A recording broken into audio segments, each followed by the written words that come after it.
like I grew up in an environment like this with big mountains and rivers and okay, the ocean, but you guys have got, I mean, this is the Alps, so it's got a different thing, but still this very nature's in your face, you know. Yes. And this is what I'm missing in Berlin. So yeah. I mean, you're a good point. I think the ocean is a bit missing what we miss, but that's one of the only things we really miss.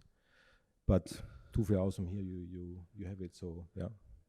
Well, yeah, exactly. Where would you go to? Next one is like Italy. It's like 2-3 hours south with a car, with no traffic, and you're there. It's pretty. Where exactly do you end up? You hit usually the first time. I think it's like this kind of Bibione, Cesolo, Caorle. It's this kind of very known for Austrians. It's a very basic place to be on the sea, but it's a good place. You know, it's like sea. And that's all you need. You know, like yeah, super cool. I like, and that was the thing as well. Like we've fantasized in the past about living in Munich, for example, and I think just being south of Germany, you've already within a 3-hour radius, there's so many different places you can be in, you know.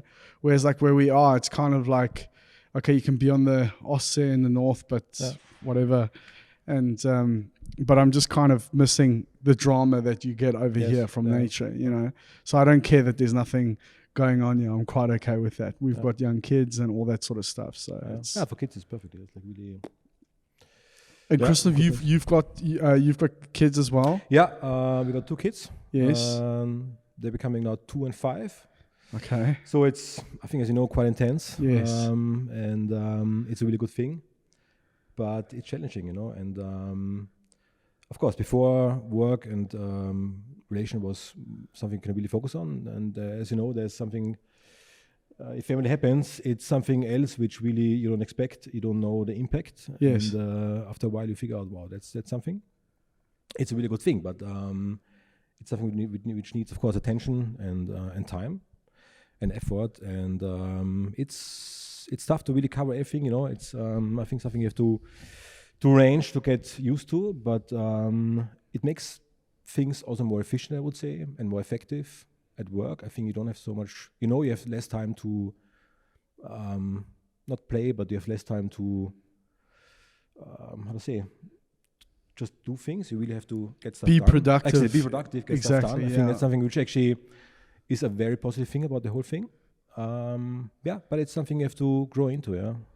So, are you from Salzburg originally? Actually, I was born here. But I mainly grew up in Vienna because my parents or my dad used to be here every summer, job-wise. And so I was born here, raised up in Vienna, but actually every year, every summer, I spent 2 months here in Salzburg. So therefore, somehow it's not home, but it's somehow something which is quite familiar. And of course, to be honest, after studies, I did not expect to stay in Austria, because as you know, it's quite limited here. That's pretty much the only place which is really, really interesting to work for, from my point of view. And therefore, I was actually quite surprised to somehow come back. And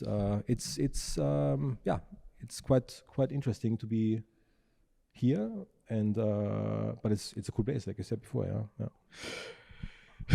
When you are growing, like that city life, right? Vienna. I mean, are you in the city center or is it? No, actually, I was growing up a bit in the south. So it's, Vienna's a big city, so it's still in the city, but it was also a bit more outside. So I never really experienced this kind of urban city life, to be honest. So therefore, it was not a big step to go here, but it's of course quite different to Vienna. Yeah, that's clear. And are you like, as a kid, are you being exposed to a lot of the culture and arts and stuff like that in the city? Because there's a lot of cool galleries and beautiful architecture. I mean, is you also kind of need an adult to kind of guide you, I think, to an extent when you're younger. Is that something that you were exposed to much as a kid? Partly yes, because my dad is a musician, and therefore What does he play? Clarinet. Okay. And so I somehow got into this area field partly, But actually, my parents were not so much into other cultural things. So therefore, I never, I didn't used to be a kid which was really got a lot of impact in this kind of culture, design, arts. I never got this kind of, I never got really connected to these things. And funny wise, always when I get asked, do you have kind of a favorite designer or favorite stuff? To be honest, no. Because I like stuff what I see, but I don't have this kind of favorite stuff, you know. I'm not so much a person who needs this somehow. And it's interesting, but it's like it is, you know. Like, are you musical at all? I used to play cello for a few years when I was a child, but I knew it's not my thing somehow, and then I stopped it, and then somehow I got into this field. Yeah. As a kid, I mean, music has always been around. My mom is like a classically trained pianist, and she was always like playing at home, and we were exposed to a lot of like various music, like Eric Clapton and Rolling Stones. And I don't know if you've seen this documentary, Searching for Sugar Man, on it's on Netflix. It's everywhere, but it came out a while ago now. It was about 7 years ago, and it's basically about this Mexican musician that a Mexican American musician that came about. He was like came on the scene around the same time as, like, you know, Bob Dylan and the Stones and Beatles and all that sort of stuff. And he was writing this incredible music, but nobody in America had ever heard of him. Through some strange act that nobody has ever got to the bottom of, his LP leaked to South Africa, and every single South African household virtually had this record. And he was literally bigger than the Beatles and the Stones and all that sort of stuff. And anyway, the point is that I was exposed to a lot of different stuff, and I always loved music. And at the first chance of being able to study music, my parents put me in piano lessons at the age of 7, which I'm guessing is probably a similar age to what you were doing. And I just wasn't interested in it, you know. But just I think nobody had said, like, you need to learn the scale, because if you can do that, you can play the solo on, you know, Sweet Child of Mine. Nobody really explained that to me, and instead it felt like a lot of work, and I lost interest in it. Is that something that happened to you, or you just or it just wasn't your thing? I mean, just when I said no, I think what didn't keep me interested in this thing is, like, I talked to my dad about it recently, that it seems to be a creative job somehow, but actually it's not, because what you do is just like you play after notes, and that's also what I learned. And I think it's something which for me is like a bit boring after a while. It's nothing you can really do differently and you know, invent or create. I think I like creating stuff, and that's something which I missed completely in music. You know? I mean, but you are becoming a musician and you do something, right? But that's something which was not really happening. So therefore, I think that's something which was the reason for me to let it go and try to look something else. I think that's a bit the thing I would say. It's a very good point that you make, because I think, like, people sometimes struggle to differentiate, like, for example, with a session musician, for example. It's exactly that, you know. It's like, I mean, you know, you are somehow can be part of the creative process. I think it all depends on project to project, but I think certainly with classical music, you are literally be giving a chart, and you need to learn that. I think, I mean, obviously the interesting thing is if you are able at some point to say, okay, I've kind of got to a certain level of understanding with this instrument, and now I could make something new. I mean, that's obviously a way to create. Yeah. So, Christof, were you drawing and painting and making stuff a lot as a kid? Like, what sort of child were you? Yeah, I was. I don't have any siblings, so do you call it lonely child? Yes, I'm technically a little bit like that as well. Yeah. I mean, I've got a half brother and a half. Me too. Yes. But he's now 10, so it's like quite a big difference now. So simply, therefore, I had a lot of friends, but of course, at home, I had also to entertain myself, and actually did it by like really how to say in English, like to put stuff together and to create things. I think that's something which pretty early I started to do. Then I think what interesting was for me, because I'm not sure if you know it, I was in the Waldorfschule. Yes. Have you heard about it? I have, because we live in Germany, and we've got they have it, yeah. So just to explain it anyway, so that other people. Yeah. So it's like a bit of a different system. I never got so much into the idea behind because I was just going there, but of course I felt the difference. So I think the main difference is like you don't get judged with grades. It's a more I'd say open, much more inviting open space, I would say. It's really trying to push creativity. So there's a lot of music lessons, a lot of painting lessons, a lot of acting, and so on. And I think of course this at a young age, of course, opened a lot of these topics for me. And I think that's something which I really felt quite attracted to. And the funny part is, in Austria, in 12 years you can finish school and you can start studying. And at the Waldorfschule, it takes 1 more year to do it. And my parents and my mom, back at the time, they decided more or less for me to change school after 8 years. And then I went to a normal public elementary school or like high school. And there, for me, it was a different world, because there you got judged by grades. It was really, when I think back, the first years were like really colorful in school. And then the second system was really this kind of gray, black and white thing. Mm-hmm. And that's how I felt it. And that's, for me, actually opened this kind of two worlds, this kind of really open thing and this kind of very restricted system. And of course, at this time, I knew what I really like to do. But I think also, and that's I think something which I also learned now time by time, that of course you need some of both to really be good in something. I think one needs the other really to cope to each other, to really work together. But I think that's something which for me was actually quite interesting to get to know at this in the early stage. So this kind of really two worlds, which kind of collided and really opened me a lot of ideas, thoughts, and thinking somehow. Yeah. So what, like in high school, when you said you were in a more normal conventional system, was that was it a traumatic experience for you? I mean, traumatic, it's a bit made too far, but I think it was kind of, I think it was quite traumatic because, you're more like a number there. You're just like really charged by numbers of like, why do you get a 1 or a 5 or a 4? What's the idea behind? Because it was way more impersonal and so on. Of course, I think it was kind of, you could say it was kind of traumatic maybe, yeah. I mean, like, how were you, did you have, was it difficult to make friends and stuff like that as well? Or, because I like just to let you know, like my experience, for example, like my parents, I guess, knew that I was a creative kid enough to kind of in primary school at least to put me into art classes like extramurally outside of school and all that stuff. But then they were like in high school, it was just a normal system, right?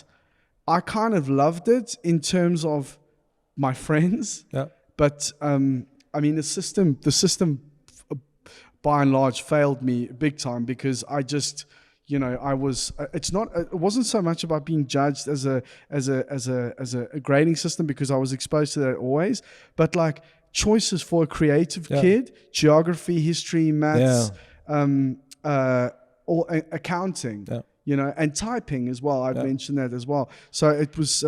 I just wondered, like, what your experience was. No, I think a bit back to the topic we had before. This kind of playing by notes. It was this kind of. This conventional approach was you get some notes and you have to learn them and that's it. There's nothing behind. And I think before at the Waldorfschule, it was much more. You got something, you could take it, you could create something, you can change it, you can do something with it. And I think that's. For me, was the biggest difference. It was encouraging and like thinking, and critical thinking as well, and challenging things. I mean, I think in hindsight, that was also something that probably stifled me a lot as well, because we have this. I mean, it's a very conservative system, and we had some great teachers that would really nurture us, and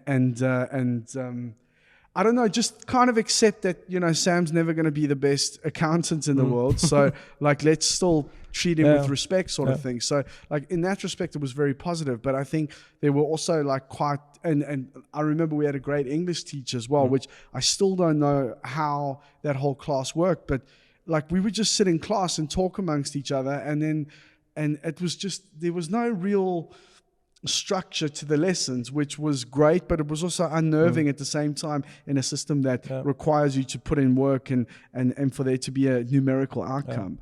But there were also very militant like teachers that were like, you shouldn't question me because I'm the boss and all that sort of stuff. And that's I don't know, there's lessons in both, but I think ultimately, you know, those high school, those teenage years, those are really kind of, I mean, your younger years are very formative and very important, but those teenage years are also, I mean, very, very important. But I think as an artistic person, I mean, that's also where I feel that your skills could really accelerate, you know. And I didn't do anything for that whole period. I mean, were you drawing and making stuff as well, or did you kind of lost interest? Good question. To be honest, I was sketching, but not really a lot. And I really actually figured out what I want to become when after school, my mom gave me this kind of book where all the studies are in, which you can do. And I just flipped through, and then I was reading industrial design, and it was written quickly, like shortly, like a summary, what it is. And I never heard about it before, honestly, really. And I just wrote through and thought, okay, that's this thing or nothing else. That's it. That's it, pretty much. Yeah. And then I went to Graz to study industrial design, actually product design. That's actually my background, product design. And this opened, of course, for me a different world, because I came back to this kind of really colorful world with a lot of new people, fresh mindsets, super good talents. It was actually, we were 16 people in one school, so it was quite small. It was really intense. Actually, we had like lessons from 8 in the morning to 4 o'clock afternoon. It was like, because actually before I did 1 year study architecture, because I had 1 year of break, because it was too late to apply for the studies in Graz. And industrial, the architecture was like, it was like 300-400 people in one year. And it was super impersonal. It was like really like a big building, and was not something I really appreciated. And then the industrial studies were completely different. Like it was really perfect facilities, like really workshop, everything really set, really proper, so good teachers. And like I said, it was like, again, this kind of back to where I thought I belong, and where I really felt, okay, that's something I can really build on. And this took 4 years, and it was really, I think for me, a big, of course, development curve, and something I really thought, okay, that's it, you know, that's my base. Of course, now after some years of experience at work, you figure out that what you learn in doing the studies, it's just like the smallest piece you need to start with. Yeah. But the rest comes with the work somehow. Yeah. Was Gerald at the school when you were? He was there? No, he was actually one of the founder of the school. But I think it was like already existing 8 years when I started there. Therefore, he was unfortunately or fortunately not teacher anymore there, because what I heard, he was quite tough. And no, so actually I didn't experience him there, but of course, being then the first job here, of course, he was a big part in the beginning. What is your stance on tough teachers at that level? How do you feel about that? Mixed feelings. To be honest, I think like I know myself, like I think like people experience me. I think I'm much more this kind of creative person, a bit more this kind of loose person, you can say.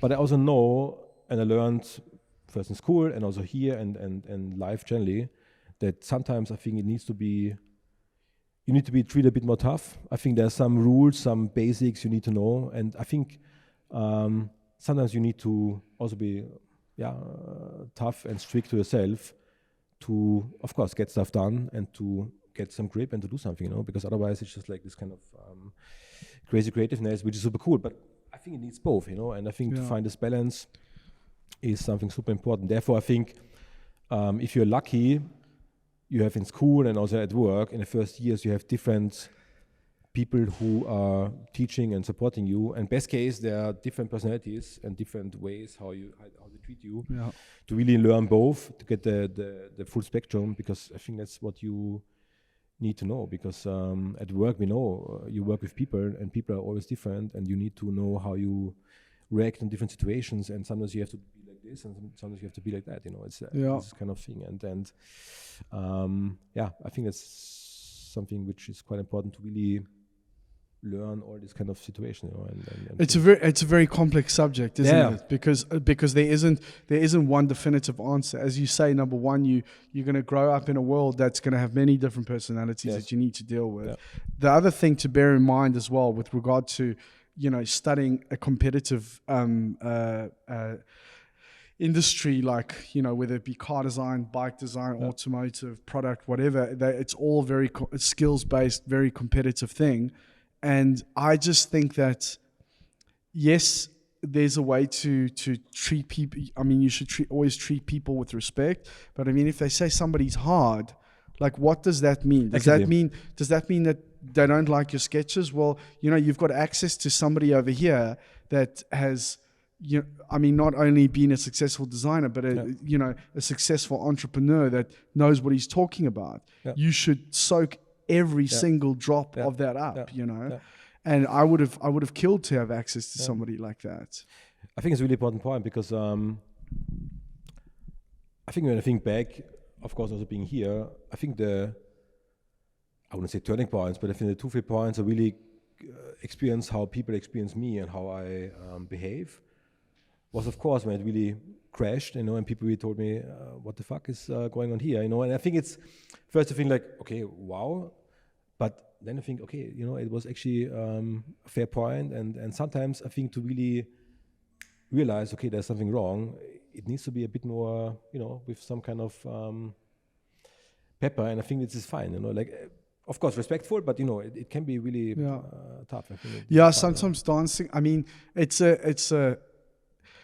every now and again you meet people in your life that have a profound effect on you, and I've found that quite often those are people that are able to deliver those negative, constructive criticism, which we may deem negative, but in a positive, productive way. That you actually are receptive to it, and they give you constructive points that you can actually work on and say, okay, I recognize that, X and Y is not very good in what I'm doing. Let me work on it, And also somebody saying to you, like, listen, Frank or John or whatever your name is, you are at this level.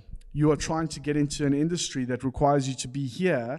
And I promise you, I've experienced it.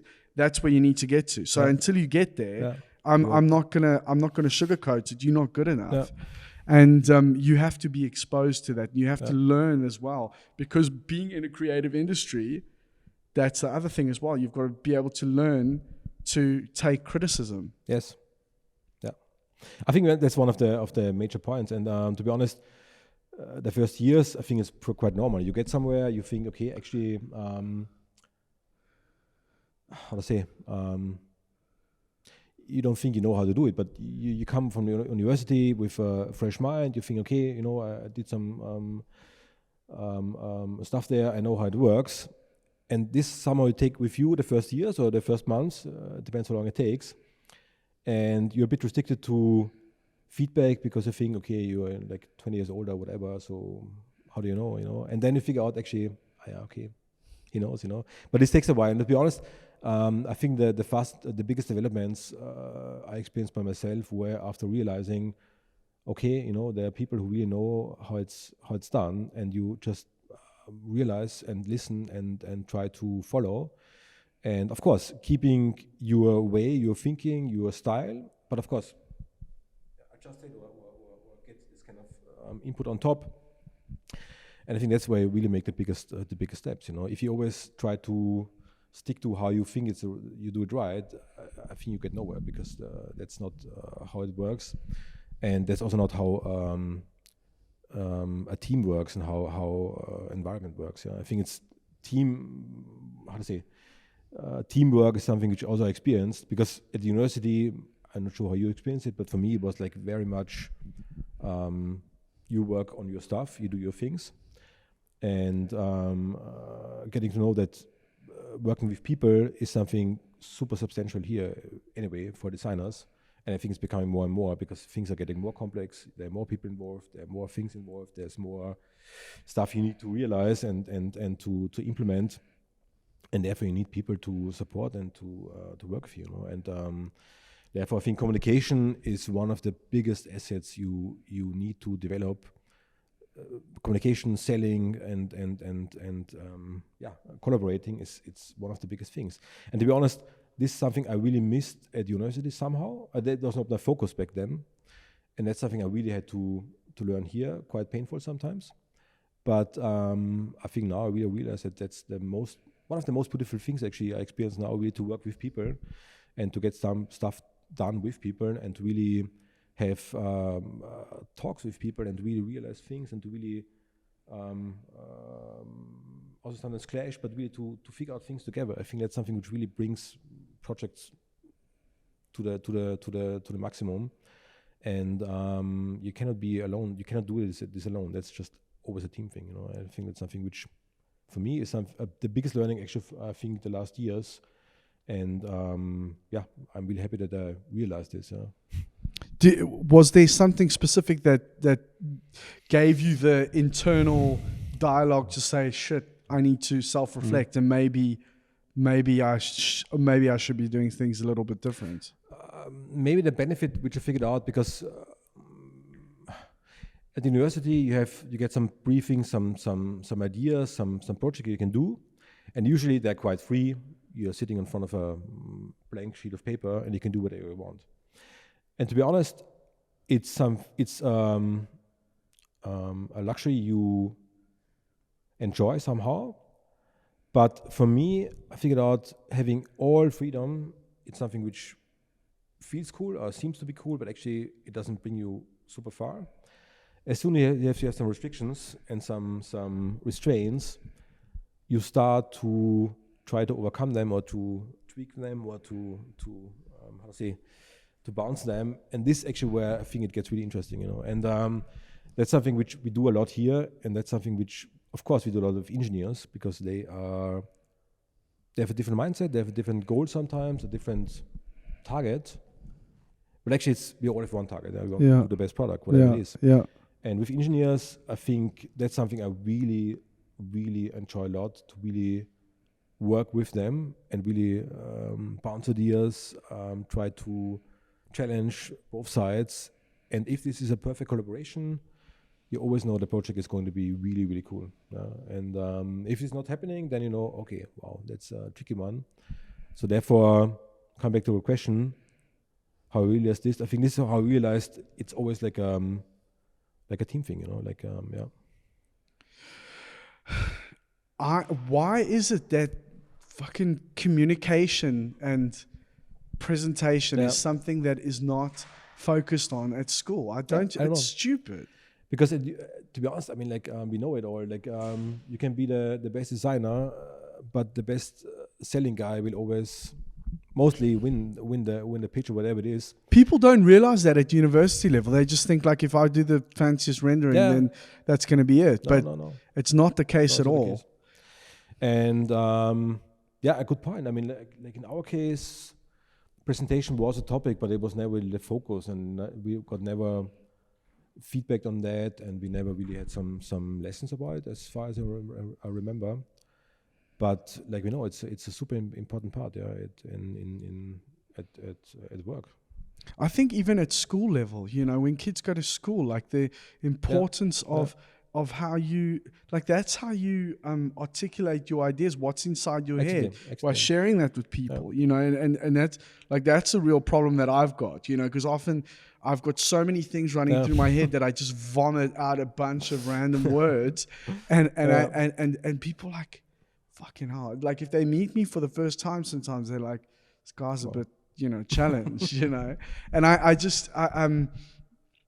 don't know. It's not that you can't have a person everyone should have a personality, obviously, but you know, there comes a time where there's certain things that you need to, when you're not joking around, you need to communicate something clearly and articulately, and you know, if you don't get that right, it can have quite dire consequences throughout life, not just in design, but in many different fields. You know, in anything. You know, in a I don't know, in a critical situation on the street, you know, it's very important. And I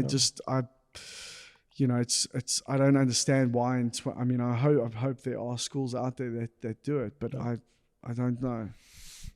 Yeah, I think it's again the opposite to this kind of creative craziness. I think it's really about have the ability to make things clear to your audience, to your customer, whatever it is, to sum it up, to sum this big punch of creativity, to sum it up in a very intense, simple idea and communicate this. I think that's the really tricky part, you know. But if you get this right, I think then there's a good chance that you can really get quite successful in what you're doing, actually. Okay, so listen, that brings up a really interesting point then. Like, within the creative process, there's, right at the beginning, you've got to come up with a bunch of ideas. It's kind of like a careless artist phase. And then at some point later on, you need to take that and you need to distill an idea, a clear, concise idea, and it's almost like a completely different mindset. How do you jump between those two things? Is there one end that you live in more comfortably? I have to laugh because I think that was one of the biggest struggles in the first years when I was here, because I never could stop creating. I was creating. People told me, that's good enough, that's fair, let's go for it. I thought, no, actually, we can do it better. I think people actually, I got a lot of feedback back then that I cannot decide for something, which is partly true, but I think it came more from the idea, I want to make it better. And that was actually a big trap because experience also allow with a lot of people, if you constantly want to make things better, you cannot focus on one thing and say, that's it now, we just bring it now to the end. You lose so much time to really execute it in the right way. And that's something which is actually quite frustrating sometimes because the outcome is not as good as you wish for. And therefore, I think to this kind of idea which I've described before, in the beginning to really go wild, but then make a decision and really say, okay, that's it now. And then my first line actually told me, you have to really make this switch in your brain that you switch off and say, now creative is switched off. Now it's really about getting it done and really, getting it through. And it took me really painful years to learn this and to accept this.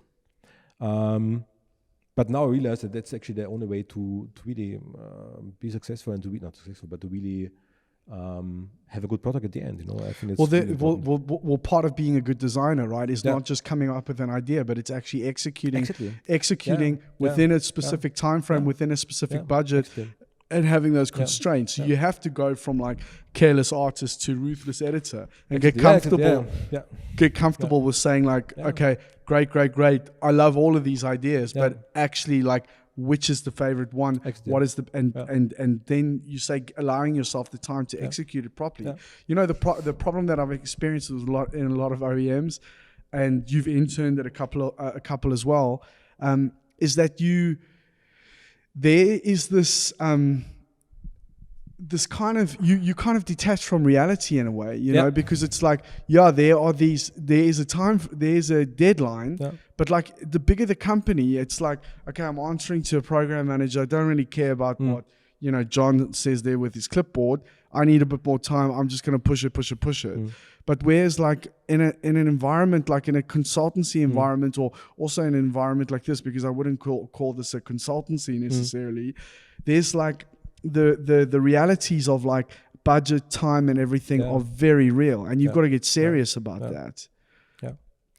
Yeah, definitely. And I think we are struggling every day with it. And I think it's something which, of course, in the beginning, as a junior, you have a bit more freedom, you have a bit more time sometimes to get stuff done and to really, anyway, you're more the kind of, how to say, creative impact person and not so much the one who executes it.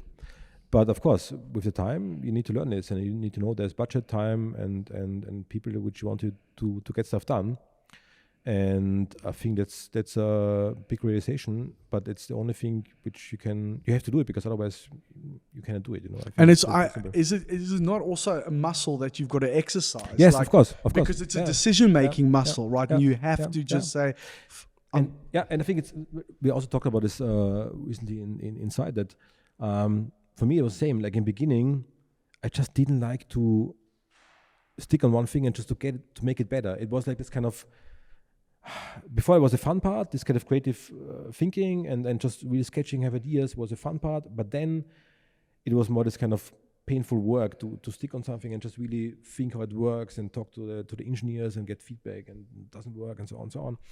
But about the muscle, to be honest, now I really like it, because it's really like it's a second fun part now to really see things coming real, you know, and still. Staying on the idea you had, and you have to push always to really keep it on the level you actually wanted to do it, and that's something which is really it's much more this kind of in the beginning painful work, but it really pays off, and time by time you really realize that's actually another fun thing you can really add to your creativity in the beginning, and I think that's something which I see people struggling, but as soon as realize they become really professionals, you know. I think that's part of the thing. Do you think seeing the final thing is like also part of for the first time that you've worked on, that you've maybe initially thought up and had the initial sketches, and you finally get to see a physical object that's been crystallized? Does that also help you get a better overall picture of the process and help inform that muscle, that decision making early on? Like I can't sit here and just sketch because at some point nothing's going to get done. Yeah, of course. I mean, the first time you see your stuff on the road or in reel,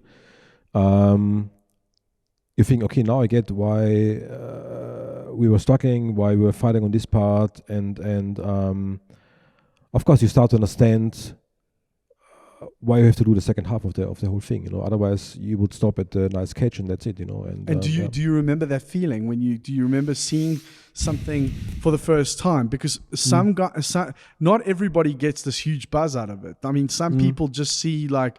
By the time the project comes to an end, it can be such a traumatic experience that they just like, you know, they just whenever they see it, it's just like they think about all the fights and all the compromises, but then, you know, other people just really get something out of it. Where do you stand? No, I think how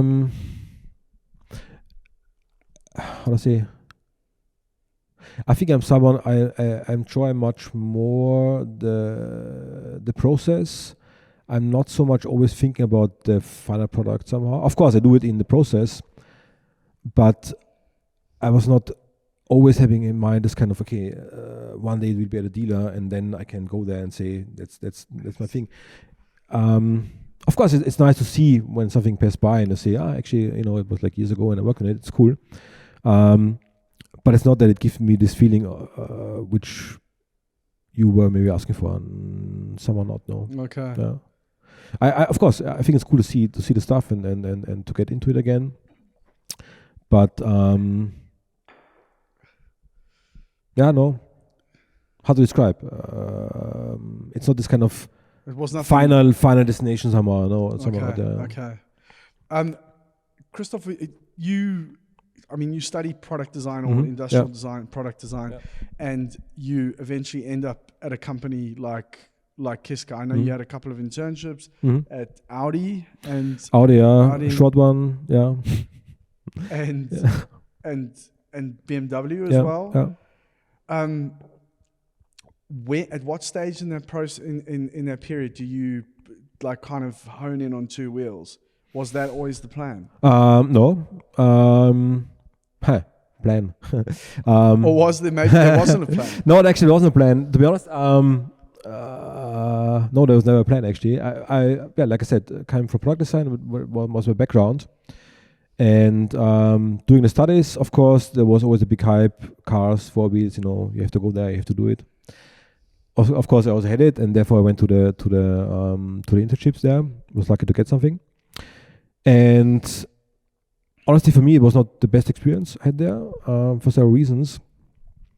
And then for me, actually, the 4-wheel world was kind of not my thing. Yeah, at least partly not. And then I still like this kind of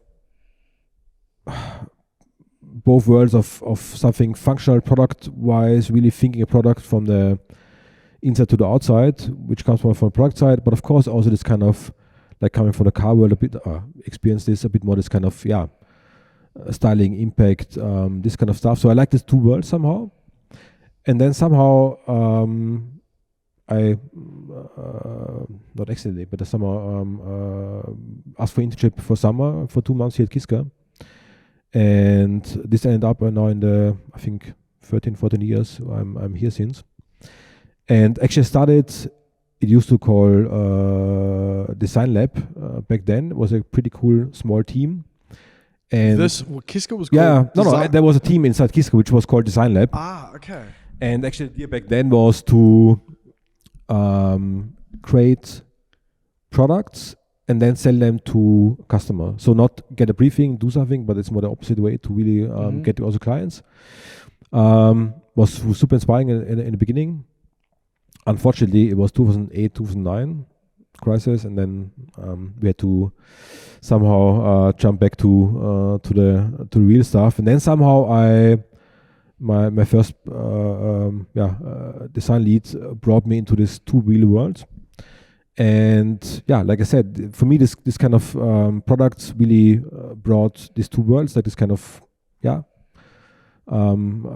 form, function together, which I really enjoyed there. And then, like I told before, this whole engineering topic popped up, and I really like to think also engineer-wise, and there are a lot of stuff which I really appreciate about it. And yeah, somehow I ended up there. Ending up there sounds negative, but I got in there and really grew up with it. I was never a car nerd or bike nerd. I was driving bikes for a while, but not so intensively. So I think there are some people that are really car nerds and they really just want to do this. Yeah. There are motorbike nerds who just want to do this.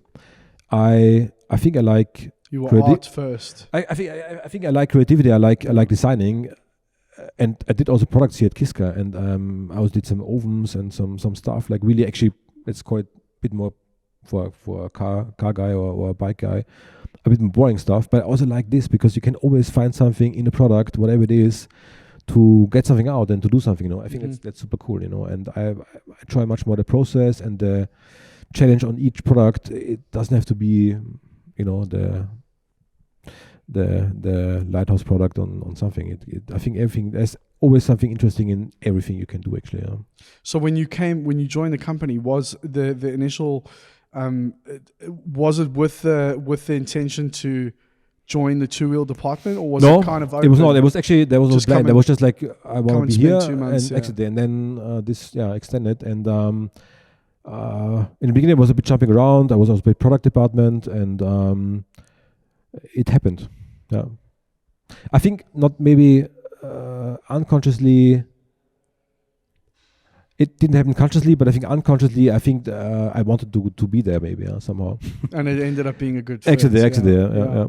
Was there anybody in particular at the time that like inspired you to say like, I'm really like what this guy's doing and I would like to maybe do something similar?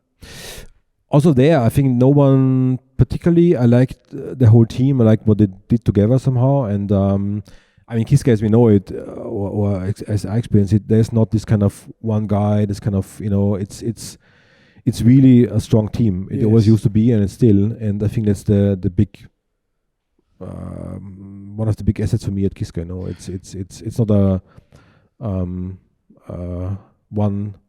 one-man show. Is really like a team thing, and that's, I think, super strong. So, given the amount of time that you've been here, you've mentioned you've done like all sorts of stuff, like ovens as well. Yeah. Have you ever done shoes?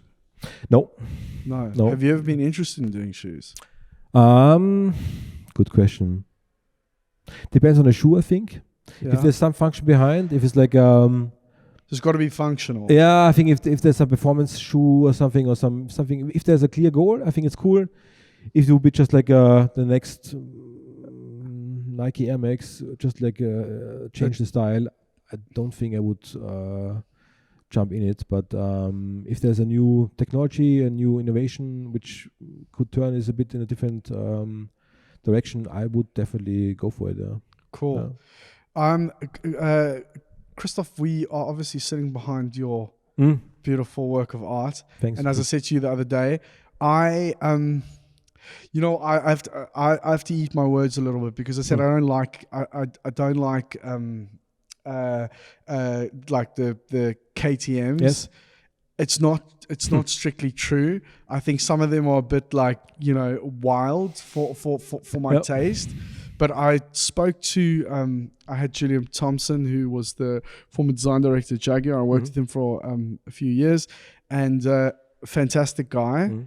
But he's also he's a connoisseur. The guy's likes the finer things in life. He's got a Ferrari Dino. He's just ordered a Jaguar XK120, and et cetera, et cetera.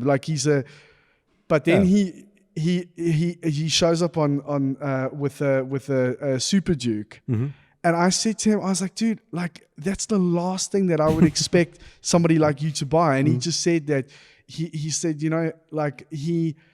it's a number one, it's a fantastic machine. Yes. And he said, coming to KISKA, because he's been here a couple of times, I'm sure, over the years. And he said, knowing the people that worked on them, that came up with this idea and the storytelling and everything, made him really, really like it. And I have to say that for me, it's the same thing now as well. Yeah. I see all the machines, and I've seen the clay models, and I've seen inside behind the curtains and all that stuff. And it's made me love the products. Yeah. And this is not really exactly related, but this concept, for me, I fucking think it's great. Thanks. Really, really like it. What was the brief for this? What was the brief for it?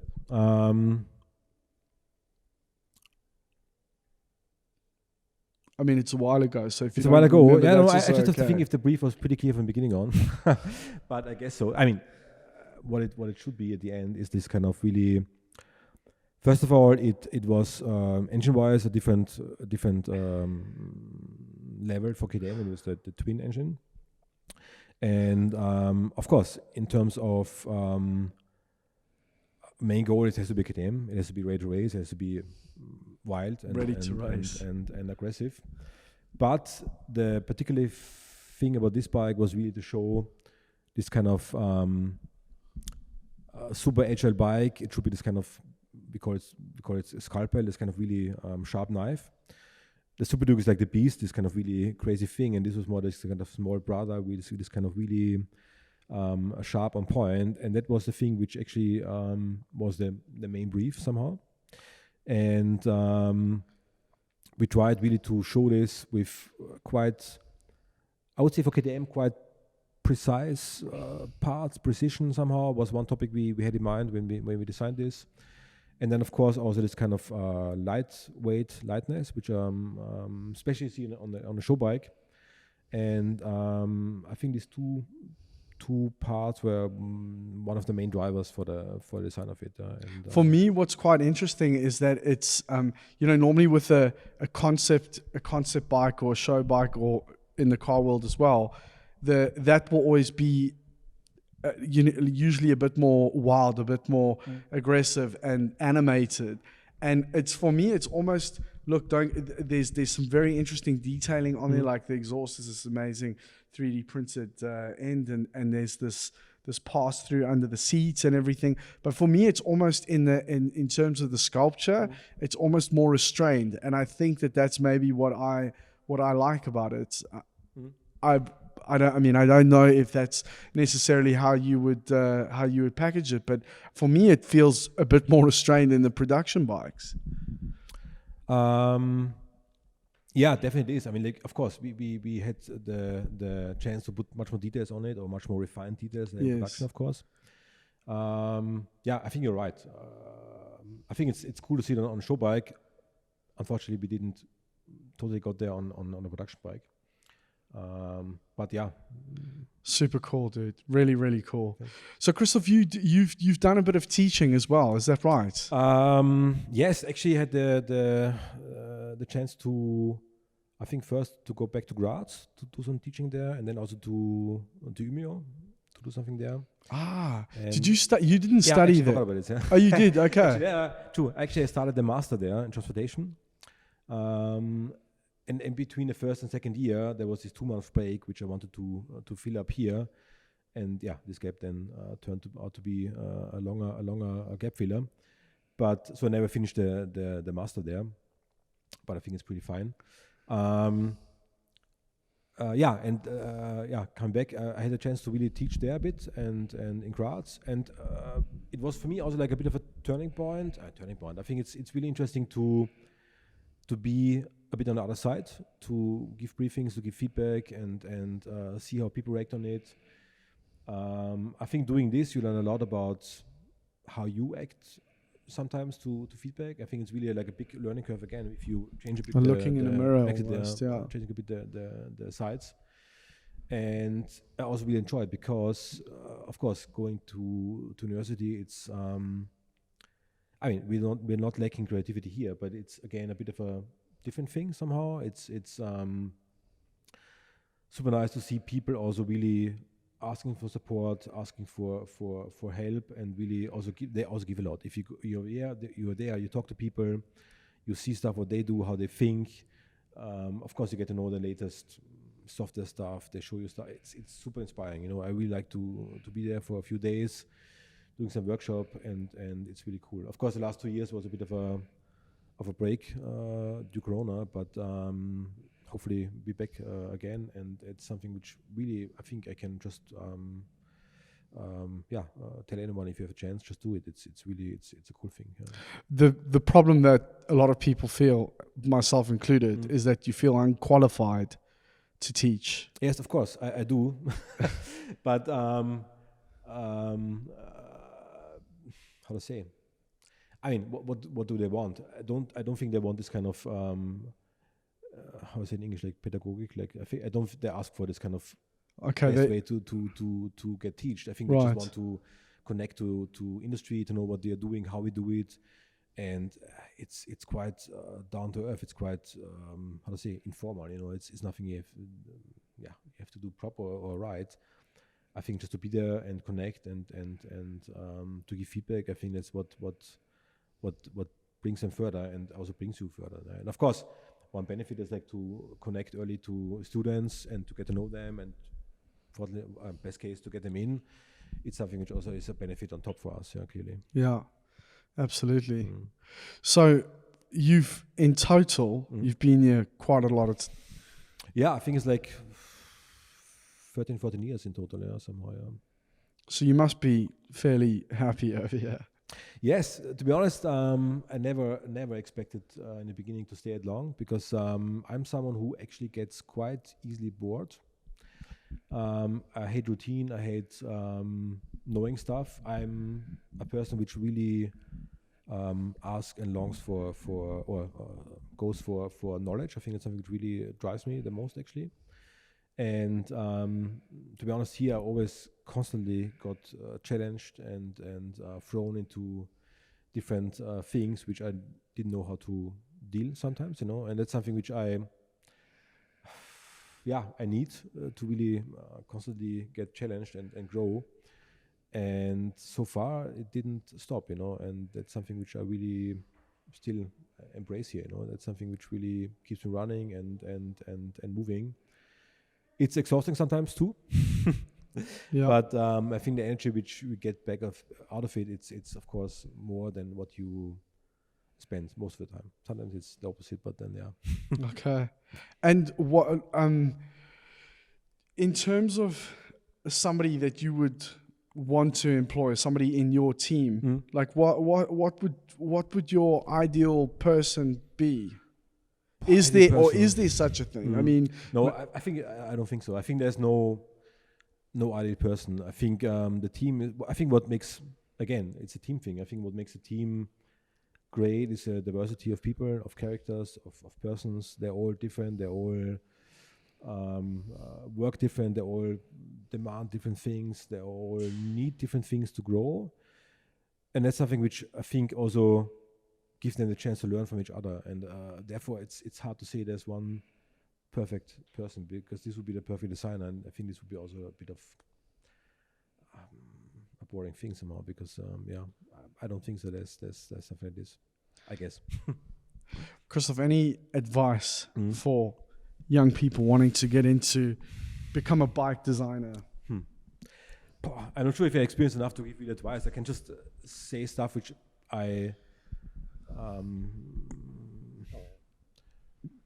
which comes up to my head. I think it's really important, if you join somewhere, I think it's really important to stick to yourself. I think it's really important to be true to yourself and also stay who you are. I think it's something really important. But on the other side, also be really open for, like you said before, for feedback, for new stuff, because sometimes people come in and they try to copy people and to become like they are, what they do. And I think they're quite struggling, because that's not easy to copy someone. But I think it's good to try or to get something from someone else and implement it into you, because this will be, you will also grow there and you will do it differently, but not exactly the same like this person. And I think that's what also is a bit of what culture means, and I think that's how you grow a lot. And I think it's really important, like I said, to be honest to yourself, to be true to yourself, and to be who you are. But of course, be open for new stuff and ready to grow. I think that's really important.